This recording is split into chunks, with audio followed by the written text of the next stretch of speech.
this is a very special place to be having this talk because James Ross owned this farm. Once he became free and was able to get land of his own, he lived, I think his farmhouse was across the street, but this was James Ross's land.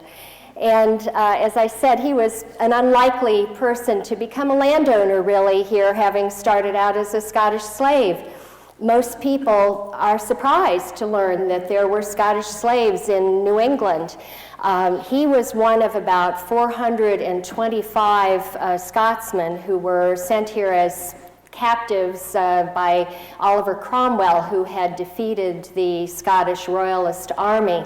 And although, as Jane pointed out, these weren't lifetime servants, they weren't lifetime slaves. It was really a limited kind of slave for a few years situation, but they were sold for terms of about 5 to 8 years, and definitely were unwilling immigrants. And their stories are pretty much a forgotten chapter of American history. Now, James Ross, I should point out too, when he lived here, this brook outside, you maybe can't see it, it's not terribly obvious anymore, but there was a brook called, that I think is now called Millbrook, and it was once known as Ross's Brook too, so we're right in the right place.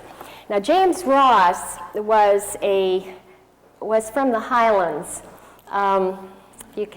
He was from up in this is a map of Scotland, England is down here. He was from up in the far North Highlands. I'll point it out a little more closely to do a close-up of that area. The Ross lands were above Inverness and sort of in this area here. So it was a long way from where he ended up, which is where we are now. The star is about where the church is. When he first came here as a Scottish slave, he lived a bit to the north. He was owned by a local farmer named John Ruddock. And John Ruddock had land, I think, near the Clay Pit Hill Road. He had a variety of land around here, so it's not entirely specific where his homestead was. Now, James Ross probably never expected to come from the Highlands to end up in this area, and most of the other people that were with him too would have had no idea that would have ended up being their fate. And to understand how they ended up here, we need to take a look at the English Civil War. Now, Cromwell, who ended up as the commander of all the forces in the later part of the English Civil War, called the defeat of the Scots his glorious mercy. The Scots probably didn't feel the same, but this English Civil War is a long, complicated conflict, and I don't have time today, although I would like to tell more, a whole lot more about it. But it basically started in 1639. And there were, it took up England, Scotland, Ireland. There were a variety of issues. People changed sides. But basically it was the king, who at that time was King Charles I, against Parliament. And then there were also religious issues as well. And it culminated in, well, not quite culminated, but by 1649, King Charles I lost his head, and the monarchy was abolished. And at that point, young Prince Charles Stuart, Charles I's son, wanted to regain the crown that he felt was rightly his. And so he negotiated with the Scots, essentially, to be named King of Scotland. Not of England yet, but he hoped to regain the crown. And he had to do that. He had to compromise. He agreed that if he became King of England again, he would make England Presbyterian, which was what the Scots Covenanters were worried about, because he essentially was Catholic, or at least his mother had been Catholic, and they were very worried about the popish influences. So there's a comic drawing from back at that time period that says, "The Scots holding their young king's nose to the grindstone." It was clearly a compromise, but King Charles hoped that he became King Charles II, and he decided to try to regain his throne. Cromwell at that point clearly felt that this was a threat to the Commonwealth, which had been declared in England, and so he decided, Cromwell sent troops to invade Scotland. And one of the first major battles that the Scots under King Charles II fought was at Dunbar near Edinburgh, and that was in September of 1650. It should have been a win for the Scots, but the church was kind of calling the shots on military strategy, and Cromwell ended up being able to have a surprise attack, so it was a terrible loss. About 3,000 Scots were killed and about 10,000 captured. And at that point, that would have seemed to be a real defeat for King Charles II, but he, at this point, was able to still had Scots who could fight for him. I don't know if you can, I can't see this very well from here, but it's a reenactment photo by the Sealed Knot, which does reenactments of the English Civil War, showing some Scotsmen there. And the Highlanders were still ripe to be recruited, because most of them had been excluded from some of the earlier English Civil War as not being godly enough, might have too much Catholic leanings and so forth, and King Charles II was able to recruit them. The Highlanders traditionally had favored the king, and at that point that's when James Ross would have come into the army. The Highland chiefs were raising armies for Charles II, and the Ross clan chief in particular raised, so the old records say, 800 men. Most of them, or a lot of them, I think, were teenagers, 14 or 15 years old. These weren't seasoned soldiers, all of them. And the Ross estate went into some serious debt, suiting them up for warfare. Just to show you this is another reenactment photo, not entirely accurate, but what essential things that the men would have had would have been one of these matchlock muskets. There were some flintlocks around then for those of you who are into old weaponry, but they weren't in really frequent use. And what the matchlock required, I don't know if you can see it here, let's see if my... it was a long, smoldering match that they basically had to carry with them. Near these bandolier of bottles or bags of powder. So you can imagine it wasn't a very safe thing, so there were often some casualties that had nothing to do with the other side. Also, in James Ross's group, there may have been some pikemen.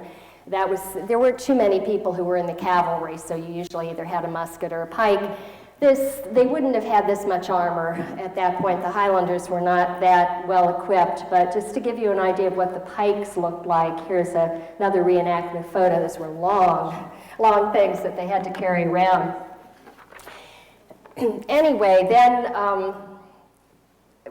the king gathered forces outside of Stirling, which was near Dunbar, up here, and Cromwell's forces were still in the area, and they outnumbered the Scots still at that point, even with getting the Highland recruitments. So the king decided that he would, surely if he started marching for London, people would rise up and join with them. They were up here, and this basically shows the route that the king took, ending up at Worcester. There wasn't a rising. There were hardly any people that joined them, and the Scots ended up at Worcester exhausted and outnumbered, really. Cromwell's troops had followed along beside them. And at this point, they got into Worcester, getting ready for a siege, which they assumed there would be a battle there. I brought this slide. It's a blow-up of an old map of Worcester, just to show you how densely populated it was. They were anticipating urban warfare here. You hear about this these days with Baghdad and some other things. These people weren't going to be fighting out on a field. When it came down to the battle, there was probably going to be warfare right in the town. The people in Worcester weren't entirely thrilled about this either. But this was England's 5th largest city at the time. It was a cathedral town, and they tried to build up their defenses to ready for the inevitable battle. Before the battle, the king reviewed the troops, and the story has come down that he had, there were trumpet competitions, there were 80 bagpipers, and young King Charles noticed out in the field with the bagpipers that all of the pipers had their hats off except one old man, and he asked his aides, what is this, and why does this guy have his hat on? People were supposed to take them off in front of the king.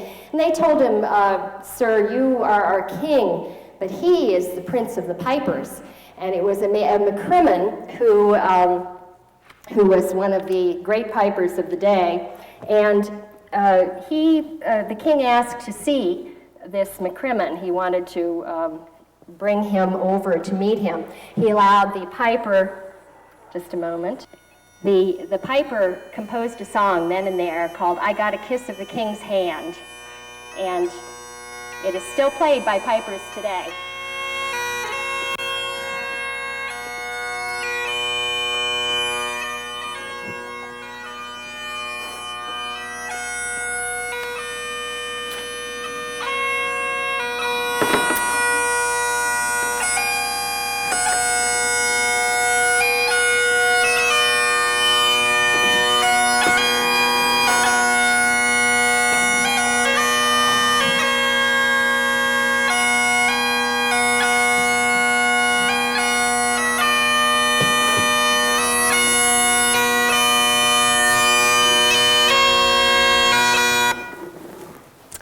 I'll just play a minute of it. People either love bagpipes or hate them, and it goes into some singing, which wasn't really the traditional anyway at that point.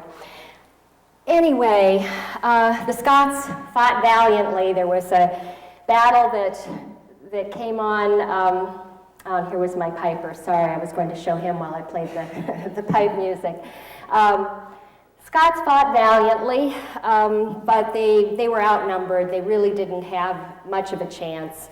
At one point, the king personally led a group of men, and there was almost a point where it looked like they might be able to save themselves, but they didn't. This ended up being a terrible rout. There were figures, they're not quite sure how many, but it was about 4,000 Scots killed, another 10,000 captured, and there had already been the 10,000 or so captured at Dunbar. So at this point, an awful lot of Scotland's men were in prison camps held by the English. The king managed to escape. They ended up with hand-to-hand fighting in the streets, as I mentioned, and often using their muskets as a club. This basically ended the war. Cromwell was quoted, he wrote a letter to Parliament the day that he won, saying, "We beat the enemy from hedge to hedge till we beat them into Worcester. Indeed, this has been a very glorious mercy." This basically ended the war. Cromwell was quoted, he wrote a letter to Parliament the day that he won, saying, "We beat the enemy from hedge to hedge till we beat them into Worcester. Indeed, this has been a very glorious mercy." So if anyone would like to know more about the Battle of Worcester, I can give you some references later, but I won't be able to cover it more thoroughly today. This is a parliamentary pamphlet that also came out at that time too, gloating about the total routing of the Scotch army and a list of the prisoners. Now the prisoners, there have been some documents remaining where people had had witnessed this, what happened to them, and they said they were driven like cattle to London. And as one witness described the convoy, all of them were stripped, many of them cut, some without stockings or shoes, and scarce so much left upon them as to cover their nakedness, eating peas and handfuls of straw in their hands, which they had pulled up upon the fields as they passed. And these Scots were marched to London. There were prison camps around England and other places too. And as after Dunbar, starvation, disease, wounds took their toll. Parliament wasn't sure what to do with all of these Scotsmen. There were so many thousands. And they debated options. They really Cromwell didn't feel that he could execute them all. That might gain the king some support again. He couldn't parole them and send them back to Scotland because he was afraid they would fight, they'd live to fight another day. What he ended up doing was sending most of them away so they wouldn't be in a position to threaten England anymore. Some of them went to Barbados, some went to as far away as Guinea, to Virginia, and there were 2 shiploads that came to New England, that came into Boston Harbor. The first shipload was of Dunbar survivors before the Battle of Worcester. It arrived with about 150 Scotsmen who had been chosen, as the documents say, to be well and sound and free of wounds. And then after Worcester, another shipload came with about 270-some Scotsmen. I just had a slide of a typical sailing vessel of the time so you could see the interior, because as far as we know, the Scots were probably shackled in the hold. These were enemy Scots. They wouldn't have wanted to come here, and they wouldn't have let them roam freely on the ship. And imagine that place for the Scots, and then here is a list. Imagine all of those men in the ship. This was basically a slave ship. And when they arrived in Boston, they were sold for about 15 to 30 pounds and scattered throughout New England. There was a large group that went to the iron works at Lynn on the Saugus River. Some went to the sawmills in Maine and New Hampshire. Others went to farms around New England. James Ross came to the Sudbury area. The buyers were a veritable who's who of the Puritan elite. John Winthrop the Younger, who became the governor of Connecticut and was the son of the first governor of Massachusetts, had at least one of these Scotsmen, possibly more, but we know of one for sure. Now, James Ross's master was was less of a Puritan elite at the time. He was a goodman master, a farmer here in Sudbury, not one of the most wealthy of the Sudbury farmers. He was, in fact, one of the younger men here, and was known for being a very feisty sort of person himself who didn't care too much for authority, and I'll tell you more a little bit later into the program about how he and James Ross, who also seemed to be a proud man, clashed. Now, the Scots and the English colonists obviously had a shared heritage of geography and race, but from the records that I've been able to uncover, it's clear that the New England masters viewed these Scotsmen as property, as chattel, as slaves, much the way they viewed the Africans and the blacks, the Africans and the Indians, who were already in their midst, often working as slaves for them. For example, I found an inventory where in 1656, I believe it was, where a Scotsman and an African slave were just, their value was lumped together as an African maid and a Scotchman, 20 pounds. The Scotsman turned up frequently in other inventories of the period with lists of barns, cattle, farm equipment. in this particular case, this was one of the more stark examples. It was a Lynn Iron Works inventory from 1653, and it sandwiched 35 Scots. Let's see, my laser there is not kind of showing up too bright. 35 Scots as followeth, and then it has their names, and it has them sandwiched between boards of wood and 14 bastard muskets. It was unusual, though, in that it included the men's surnames. Most of the records that I found of the period usually referred to the Scots by simply a first name or the name of their master, which was the practice with the Africans and the Indians that appeared in court or in various official records at the time. As the practice with surnames suggests, the Scots were seen on a par socially with the Africans and the Indians. In fact, there were laws at the time. Here's one from the Massachusetts General Court about the time that the men from Worcester came over, that ordered that Scotchmen, Negroes, and Indians, servants to the English, should serve in the local militias.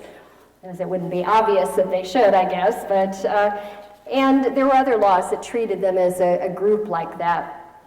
Now, language differences may account for part of this social divide, because many of the Scotsmen who came over, particularly in the second ship, which would have included a lot of Highlanders, a lot of those men probably spoke only Gaelic. There, in a lot of the Highlands, they weren't really speaking English at that point, and the ones who could speak English most likely had such a heavy brogue that they were difficult to understand. One Scotsman from the second ship from Worcester, for example, who probably started out life as Angus MacPherson, ended up with these various names in the court records over the years: Ortles MacPherson, Anguish Magafacet, Ambrose McFashion. You could tell that the English were struggling to understand what he was saying.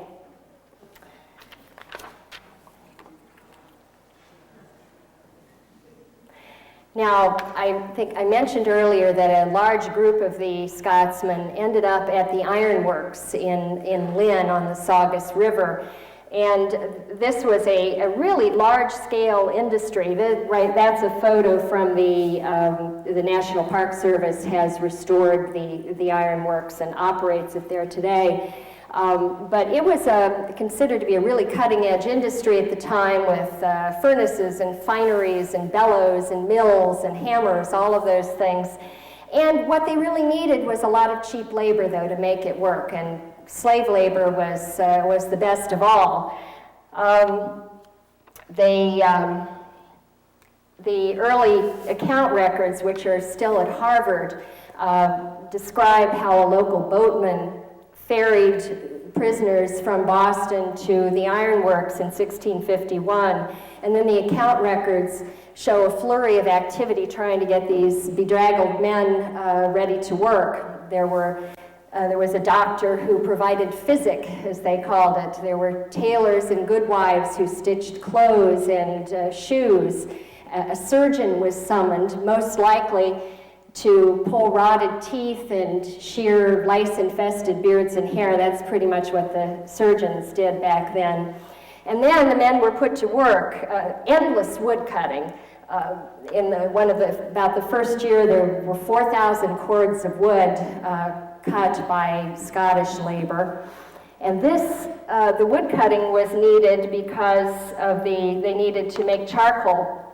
Just a photo that the ironworks provided me of a drawing of colliers.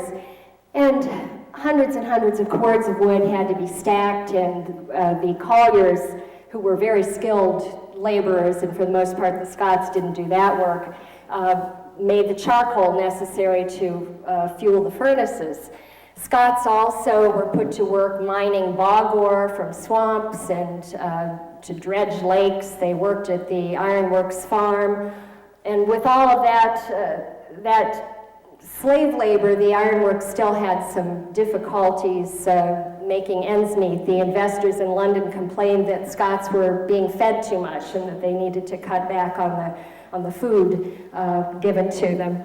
The ironworks sold off some of these men before their terms were over, since the ironworks was having some difficulty. But a lot of the other men, too, at the same time by these ironwork investors, were sent up to the Piscataqua area in New Hampshire and Maine, where a large-scale industry had also started, the sawmills. Now, this is from a later period, but it gives an idea of some of the glorious plans that some of these sawmill owners had to have sawmills that would run 20 saws at the same time. There was one in the Great Works area. And this is an old map that I wish would show up better here, but it's now at the British Museum, and it was made at this time, about the 1650s, and if we could see it better here, it shows actual sawmills at the time period, and there were sawmills, more than a dozen water-powered sawmills up in South Berwick, which was this great works area. Let's see if I can, it's up about there. Exeter, the Dover area, York, and on up to Casco. And Scots slaves worked at those sawmills as lumberjacks and sawyers. Now, not all of the Scots worked placidly. There was resistance. Now, in 1654, up at the Great Works up here, the South Berwick area, relations between Alexander Maxwell and his master turned violent. And Maxwell was convicted by the York County Court of exorbitant and abusive carriages towards his master and mistress. He was punished with 30 lashes, which was an extreme punishment of the day, and the court also authorized the master to sell him off to Barbados if he continued to act up. At the same time, around that same time period, a Charlestown Scotsman assaulted and beat his master. And then around that time as well is when we first hear about James Ross in the court records. He was convicted of what they said was shameful abuse and violence against his master, John Ruddock. We don't know exactly what prompted this, but at the time period, at about that time, the town was in a terrible upheaval, and Ruddock was at the center of it. He was defying church authority, really insulting the minister, agitating for different land division. He felt that the younger farmers were not getting their share. So I don't know how James Ross fit into all of that, but I suspect that perhaps it wasn't all his fault. In any case, he was convicted and sentenced to 39 stripes, which was the most severe punishment I have seen in the court records at that time period. That was practically a killing sentence, short of a death penalty, but he survived. And I will get back to more about what happened to James Ross as we go along. I'll continue to weave his story through this. Now, other Scotsmen at this time tried to use colonial law to their advantage. Instead of beating up their masters, there was a group of Scotsmen who went to the Massachusetts legislature, the General Court, and petitioned to be free. The General Court was not sympathetic and said no, and unfortunately we don't have the details of their petition. They don't seem to have survived, but at least we know that they tried. At about the same time, another Ross, who may have been kin to James, John Ross, was in Plymouth, and he also petitioned the Plymouth General Court for his freedom. He said he had worked 6 years for his master for nothing, but the Plymouth General Court wasn't sympathetic. They said that he needed to work at least another year and dismissed his case. There was an interesting case of a Scotsman up in Ipswich who, after his time period, it was about 7 years, and at that point, the master's wife apparently tried to forge his name onto an indenture to keep him on for a longer period. And he was literate. He was able to write, and he was able to read and write, and he discovered this ruse, and he went to court himself and argued that this wasn't fair. And in this case, the only one really that I found, the court agreed and said he was free. I think his spunk must have impressed a local businessman there who was starting up a graphite mining operation around Sturbridge.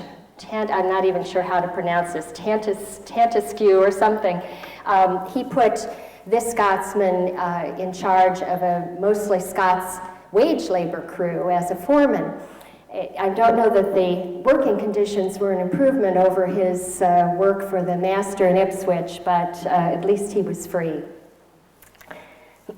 Other Scotsmen resisted in more subtle ways. In Springfield, for example, out here, let's see, there's Springfield, a Scotsman simply refused to work, and the court records show that he was whipped for idle walking about, as they put it. There was a Scotsman in Hartford and another one in Salem who ended up in the stocks for cursing and fighting back with words. Other Scotsmen fought back in the time-honored way of just getting drunk, and there were a number of those in the court records as well. Now, by the late 1650s, most of the Scotsmen had served their time and had earned their freedom.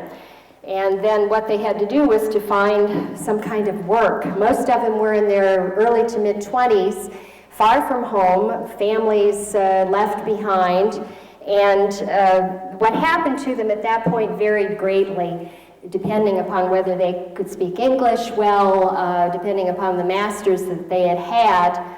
But I found little evidence that many, if any, returned home. It would have been hard to do anyway. They wouldn't have had money much at that point, so returning would have been tough. But there was even a court in Maine who ordered 2 Scotsmen to return home to their wives, because some of them did, in fact, leave wives back in Scotland.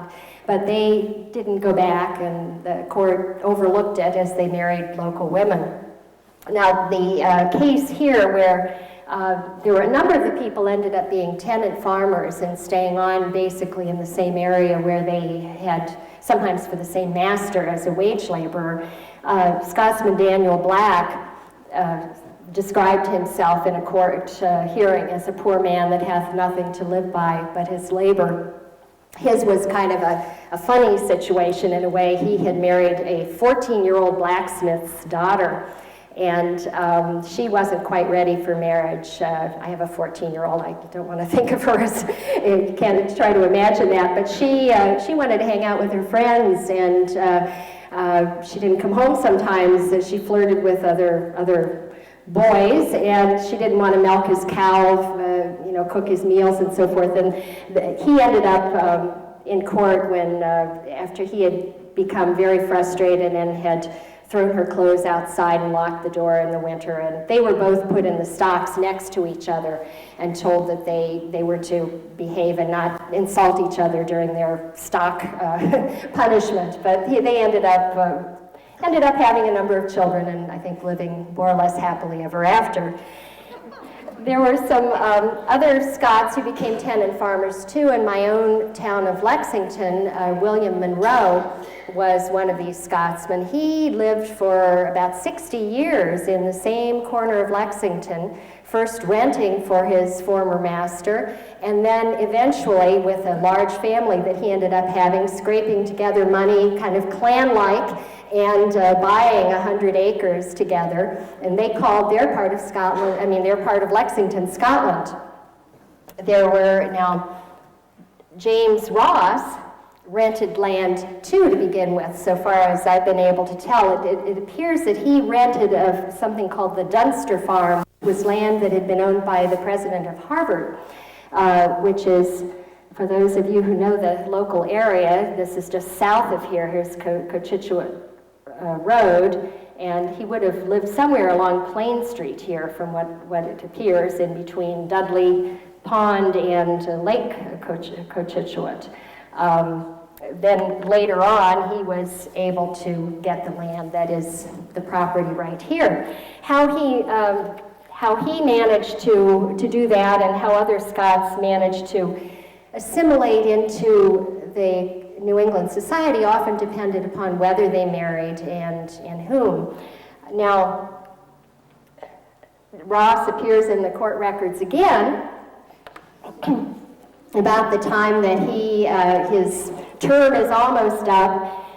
He was convicted of fornication with the daughter of Mary, the daughter of Thomas Goodenough, who was one of the prominent early settlers here. And James was sentenced to 21 stripes this time, not quite the 39, but he was also ordered to marry the girl. But she refused. They told her that she should marry him as well, and she chose instead to have 10 lashes instead of marrying him. That punishment was executed, so as far as we know. But she later changed her mind, had a change of heart. By this point, they already had a daughter before they came into court. And when their daughter was 2 years old, they ended up getting married. And by that point, I mean, she may have wanted to wait until he was no longer a slave, and by that point he would have been renting the land and the Dunster farm. And they ended up having, I've seen, Wayne would know, 10 children. I've seen some places where it was less, but I think 10 is the figure, and you should know. So now Ross was lucky, but even in Sudbury, I found evidence in the court records that he and his family were not always treated equally after he became free. Now, this was not Ross's case, but another one. There was really substantial prejudice against Scotsmen at that time period. They were defeated enemies, former slaves. Some of them spoke with a funny accent or couldn't speak proper English. And I found in the court records, even years after they became free, they were still being called Scotchmen, or Scots, like the Indians and the Africans were being called Indians and Negroes in the court records in those days. And there was a lot of ethnic name-calling and intimidation going on that shows up in the court records as well. For example, a Springfield Scotsman was beaten by his neighbor who called him a Scottish dog. And then there was a man in the Ipswich area who had a run-in with his neighbor, and the neighbor told him that all Scotchmen were hypocrites and devils. Another Scotchman, about 20 years after he became free, wanted to bury his child in the Salem cemetery and was excluded from that. Shades of later on with the slavery much later in our country. And this particular case here related to a Scotsman named Patrick Moran, who had apparently worked at the ironworks at one point. He had previously worked for the clerk of the ironworks, and Patrick apparently was literate and he'd learned his job well, and he managed to get a kind of plum position at small ironworks that had been built up around New Haven. But the problem was that there was another family there who had also been at the Lynn Ironworks, and the Pinion family. And although I don't think Patrick was an angel, it seems that the relations between Patrick and the Pinions was colored by the fact that they really didn't like taking orders from a Scottish clerk and paymaster. The Pinion women filed sexual harassment suits, which you may be surprised to know that back in New England they had those sorts of things. He vehemently denied the charges. There were the children vandalized the account records. He was They stole from the company store. And finally, when Goody Pinion, the matriarch of the family, wanted some blue linen at the company store, but she had overextended her credit as usual, and he told her no. So testimony is that she took up an axe and called him Scotch Dog and Scotch Rogue and said she would knock him down. He managed to, the court sympathized with him for the most part. And usually these various court cases went his way, but he continued to be intimidated. There were death threats, and he finally gave up his job and moved back to actually work for his old master in Lynn. Now, some of the Scots, I think to perhaps appear less Scottish, shortened or anglicized their last names. William Monroe, for example, in Lexington often was Roe. David McAmey, who later on has a small, brave role in Sudbury, began calling himself Comey. There was a McCallum who shortened his name to Callum, a Gowan who had probably been a McGowan, who tried to reinvent himself as Smith. But every time he appeared in the court records, he was always referred to as alias Smith, and nobody would really go along with that. One of the more amusing cases, I thought, and this was probably less the Crawfords doing than the clerk who tried to understand the Scottish brogue, had written his name down as Crowfoot. Crawford Crowfoot was the closest they were able to come to his name. And the amusing thing is that became the family name for the succeeding generations. And there are probably Crowfoots out there now who assume that they have Native American background unless they've kept the family lore up.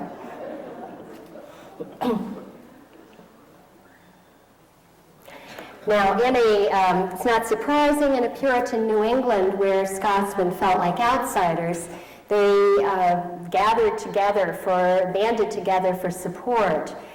Near the sawmills in Maine and New Hampshire, there were a number of Scotsmen who had their bought farms together next to each other, called near Berwick, they called the area the Parish of Unity, most likely based on their ship, the Unity, that they came over on. As I mentioned, William Monroe in Lexington had a Scotland. There were Concord had its Scotland, a lot of other places. And in 1657, about the time that many of these men had been becoming free, 27 of them, mostly former prisoners, started something that is now called the Scots Charitable Society. In fact, we have a representative, at least one of them here today, Stuart McIntyre, who's the treasurer of it. It's still in existence, the oldest charitable organization in the country. And at this point in time, the Scots who started it put shillings into a locked box, and they pledged, as they said, to give as God will move us and as our ability will bear, and for the relief of ourselves, being Scottishmen. And that kind of charity was sorely needed, especially as New England plunged into a series of Indian wars.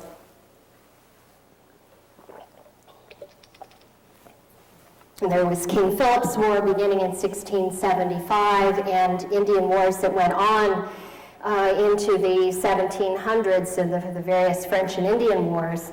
Now, and ironically, after all the Scots went through managing to survive the English Civil War and the prison camp and the slave ships coming over and unwilling servitude, many of them perished during the times of these Indian wars, or were captured, or lost everything that they had built up at that point in time.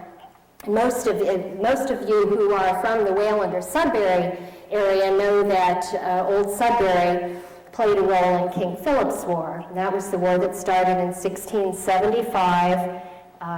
King Philip, this is someone's not contemporary idea of what he might have looked like. But he had a number of tribes had banded together, and they were really having a lot of success. They were devastating much of New England. By April of 1676, the Indians came to Sudbury. And this wasn't a surprise attack entirely. They had had some warning, and a lot of the people from Sudbury were in garrison houses. At that point, people were living on both the east and west side of the river. The Rosses would have, by that time, been on the east side of the river, this land that James Ross had bought from his father-in-law, Thomas Goodenough. And at that point, their oldest son would have been about 15, and as I understand, Wayne is directly descended from that oldest son, right, the Thomas Ross, and he would have been about 15, so he probably was involved in this. And one of the first attacks came on the west side of the river. Let's see if I can get my pointer here. The Deacon Haynes garrison. And that's along Water Road, for those of you who know the area today. And here's a drawing of how it might have looked. I don't know whether the Hudson who drew it had actually seen the original, but there's also a monument there today marking the site where you can still see the old cellar at least. And this is where David McAmey comes in that we mentioned earlier, who shortened his name to Comey. He was one of about a dozen brave but probably foolhardy Concord men who heard that this attack at Sudbury was taking place, and being next door, many of the people having friends, kin here in Sudbury, they wanted to try to go help. So there were only a dozen of them, and they were farmers, they were the local militia, not really soldiers, who came down along about where Water Road is today and tried to come to the rescue. They were ambushed along the river. Only one or two of them survived, and only 5 of the bodies were ever found again. David Comey was one of the dead. They show him there is a monument today back by the Whalen Country Club, I guess is that the name of the country club. It's hard to find unless you know it's there, but back by the Old Town Bridge. His name showed up as Daniel Comey here, but that, I think, was a mistake on the part of the monument builder. The Rosses survived. They were burned out, apparently, because a petition later showed that they had lost 70 pounds worth, which was an enormous amount at that time period. It would have been thousands and thousands of dollars. Thomas and his brother James ended up fighting in other Indian wars when they were older, and Thomas, though, ended up moving on to Lancaster after his father died. James Ross, the Scots war prisoner, died in 1690.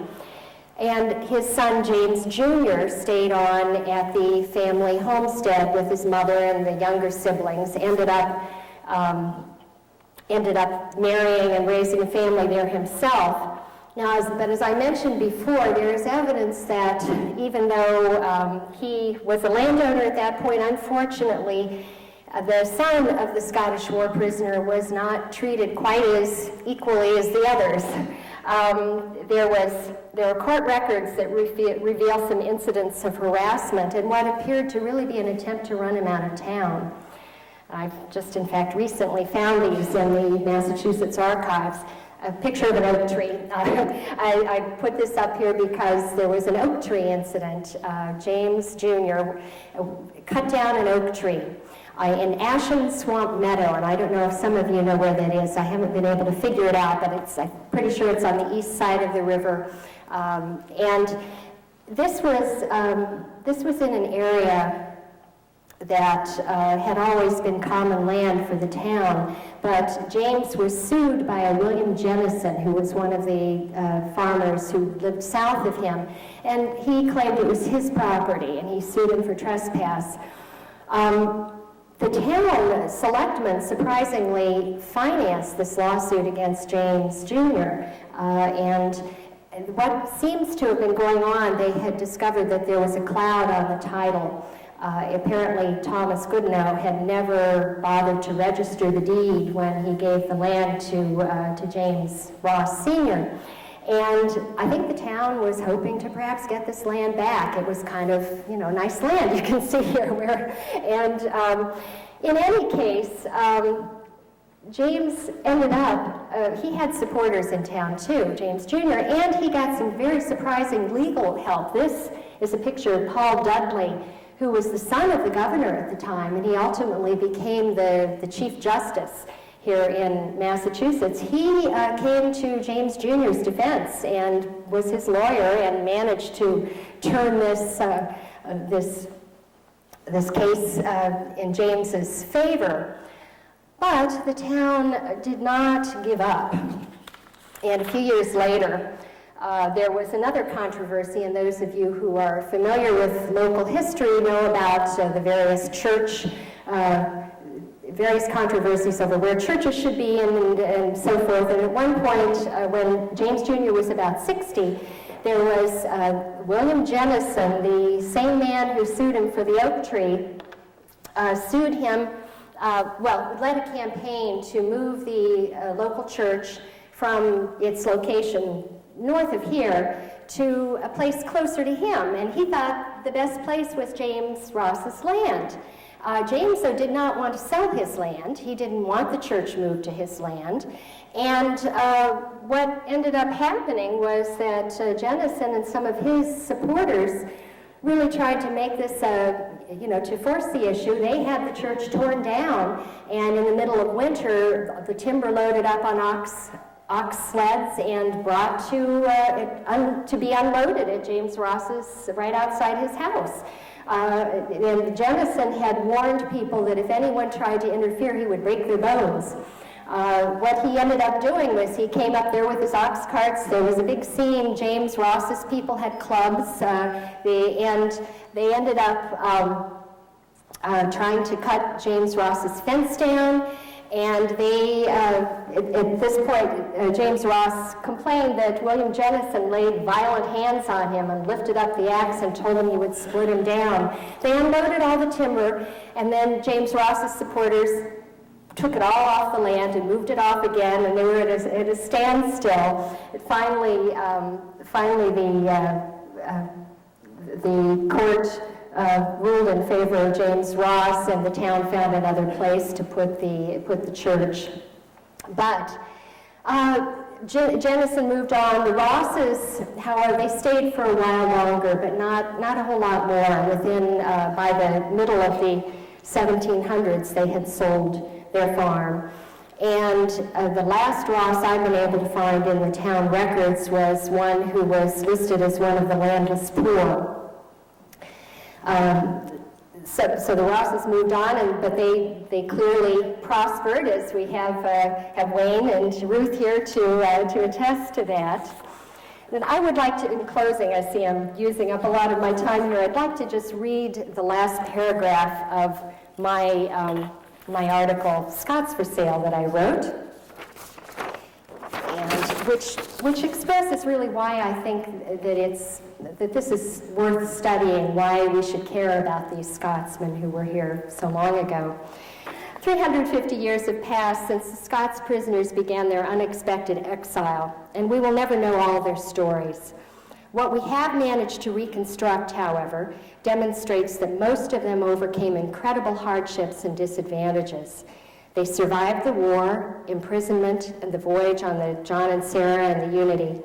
They endured servitude in an unfamiliar culture, barely able to speak the language, regarded by the English colonists as slaves or second-class citizens. That they not only survived, but in many cases prospered, marrying, raising families, and building homes for future generations, is a testament to the strength of the human spirit. Thank you.